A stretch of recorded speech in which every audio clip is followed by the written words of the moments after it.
நான் தன்னந்தனியாளு நீ ஏளனமா பாரு பண்ணிக்கின்னு சட்டம் போயும்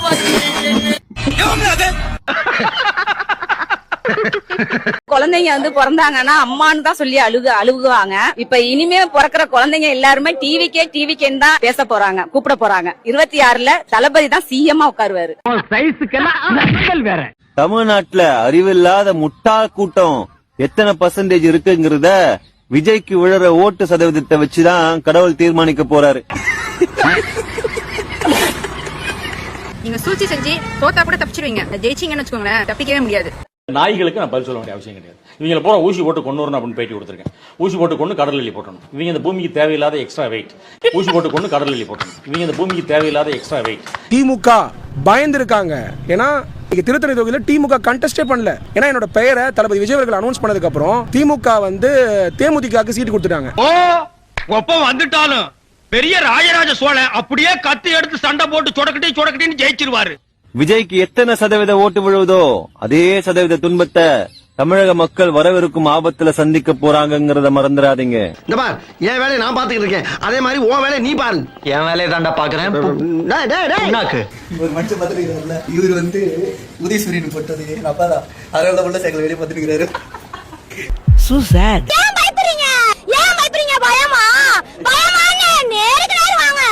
வாய் மட்டும் இல்லைன்னா நாய் தூக்கிட்டு போயிடும். நல்லா ஜெயிக்கிறோம், நம்ம தான் ஜெயிக்கிறோம். நேரா நிக்கிறோம்ப்பா, நீ நேருக்கு நேர் நில்ல, நாங்க பாத்துக்குறோம், நீங்க நாங்க பாத்துக்குறோம். இது பிறந்ததுல இருந்தே இப்படித்தானா?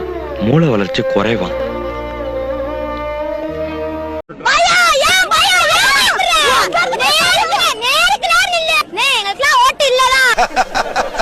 நக்கல்யா அவனுக்கு ஓட்டு இல்லதான். ஆனா நாங்க என்ன சொல்லுவோம், எல்லாத்துக்கும் சொல்லுவோம் ஓட்டு போடணும். இது யார் சொன்னா நேரு கொட்டன்னு? எங்க கோட்டை பிரேம பாருங்க. காமெடி கோவம் வரா மாதிரி காமெடி பண்ணாத. ஏன் பயப்படுறீங்க? பயமா நேருக்கு நேர் வாங்க, பாத்துக்குவோம், நாங்க பாத்துக்குவோம், தில்லா பாத்துக்குவோம். செம்ம காமெடி பண்ணுவாப்ல. நான் எங்கடா பண்ண? என்ன வச்சு நீங்க தானடா காமெடி பண்ணுவீங்க?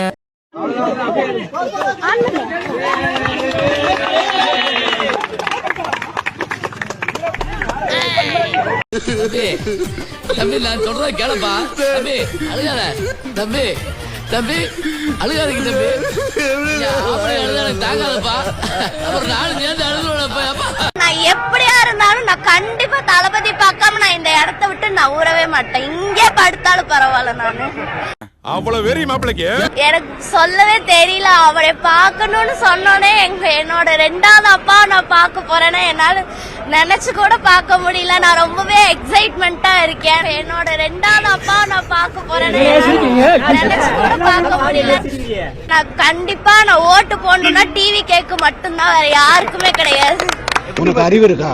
நான் கேக்குறதுக்கு பதில் சொல்லு. இல்ல சொல்லு. உனக்கு அறிவு இருக்கா? கிளம்பி வந்தீங்க, எவ்வளவு நேரம் வெயிட் பண்றீங்க? நான் 8:30 மணிக்கு தான் நான் இங்க வந்தேன். நான் 10 மணிக்கு சொல்றேன், தெரிஞ்சா நான் 6 மணிக்கே கன்ஃபார்ம் நான் இங்க வந்து உட்கார்ந்துருப்பேன். எனக்கு தெரிஞ்சு நான் கொஞ்சம் மென்டல். எந்த நேரத்துல என்ன பண்ணுவேன்னு எனக்கே தெரியாது. தமிழக வெற்றி கழக வருங்கால முதலமைச்சர் எங்கள் தளபதி விஜய் அண்ணா, உங்களுக்கு அட்வான்ஸ் வாழ்த்துக்கள். நீ ஒரு ஒன்றிய கவுன்சிலர் ஆக முடியாத புறம்போக்கு, நீ கோழைடா. நீ 1ஆம் நம்பர் கோழை. மே 4ஆம் தேதி நம்ம வின் பண்றோம். இந்த பாருங்க, உங்க மனசுக்குள்ள மரண பீதி இருக்கிறது என் கண்ணுக்கு கண்ணாடி மாதிரி அப்படியே தெரியுது. அதே பீதி என்கிட்டயும் ஹெவியா இருக்கத்தான் செய்யுது.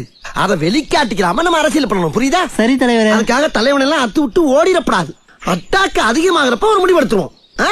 தமிழக வெற்றி கழகத்துடைய தலைவர் விஜய் இன்று இரவு 11:30 மணி அளவுல தனி விமானம் மூலமாக மதுரை செல்ல இருப்பதாக தகவல் வெளியாகி இருக்கிறது.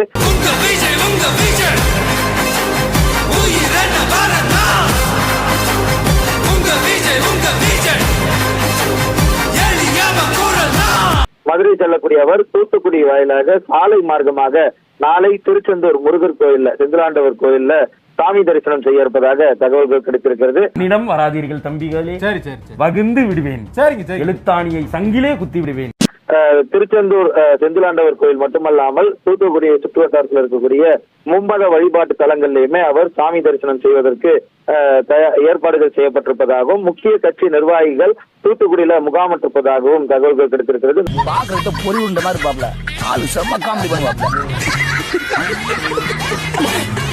மாண்புமிகு தமிழக வெற்றி கழகத்தின் தலைவர் விஜய் எனக்கு ஒரு சின்ன கோரிக்கை வைக்கிறேன். சோ தமிழக மக்கள் ஏதோ ஒரு சூழல் காரணமாக கடன் வாங்கிட்டாங்க.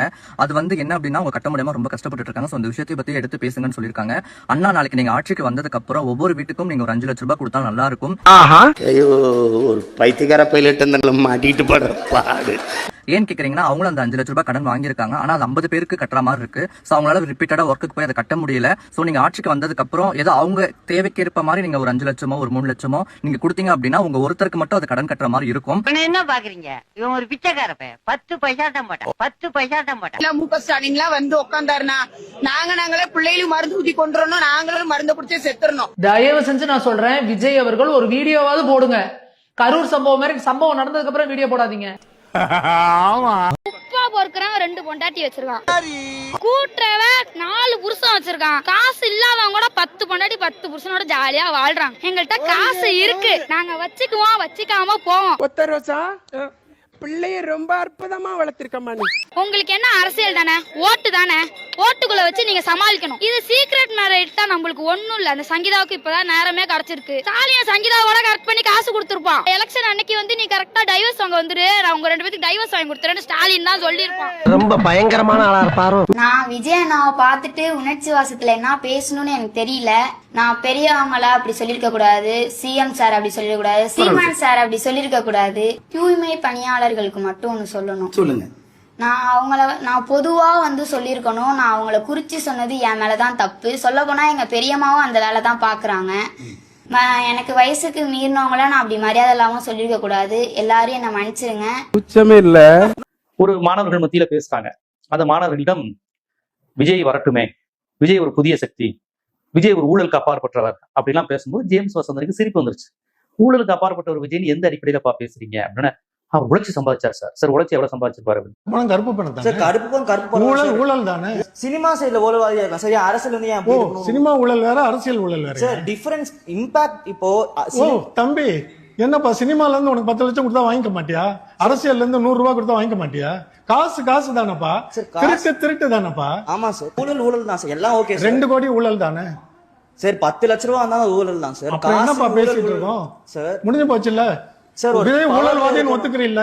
தம்பி அழுவாதடா, நீ அழுதா யாரும் நம்ப மாட்டாங்கடா, சிரிச்சிடுவாங்கடா. சேவைக்காக பணிக்காக வரலையே, அதிகாரத்தை பிடிக்கிற வெறியில தானே வந்திருக்காரு. அதனால தானே எடுத்தோடனே என்ன முதலமைச்சர் நாற்காலியில் அமர வைங்கன்னு இது வரைக்கும் பேசின ஒரே ஒரு தலைவரை எனக்கு காட்டுங்க தமிழ்நாடு அரசியல்ல.